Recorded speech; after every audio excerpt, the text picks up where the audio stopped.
Today we're going to walk through a WebAuthn Bootstrap workflow. First, we need to set up a tenant. We'll enable WebAuthn, and then we'll enable the Bootstrap workflow. Next, we're going to log in as a user.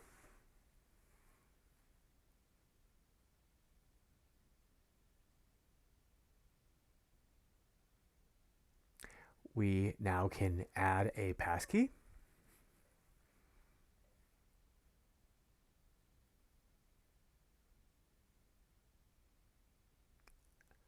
I'm being prompted for my fingerprint or PIN.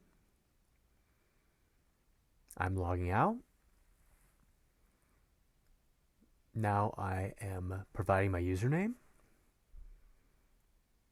and I am prompted to use my passkey. That's all. Thank you very much.